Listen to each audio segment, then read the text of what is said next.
Now, Connecticut's only all-weather show. This is First Alert Weather Extra.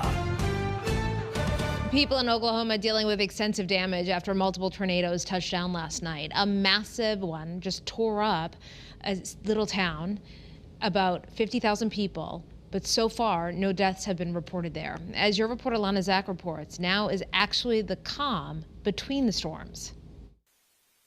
The early morning sun over Enid, Oklahoma revealed the scope of devastation from a powerful tornado.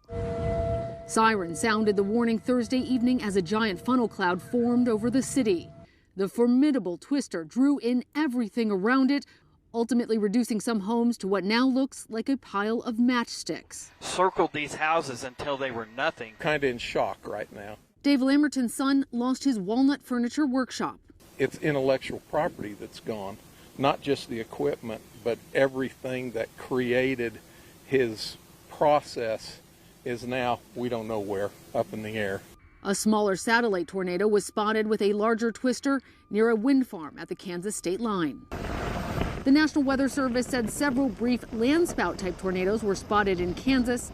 Altogether, there were reports of 17 tornadoes in this region of the country, and more could be on the horizon. Tomorrow, we go back to the same areas that got hit yesterday, across Oklahoma, and then north into Kansas City, and then east into that, all the way into Monday. We've got the threat for seeing some severe weather. That leaves precious little time to sift through the rubble for any belongings that can be salvaged before another potential storm bears down. Lana Zach, CBS News, Enid, Oklahoma.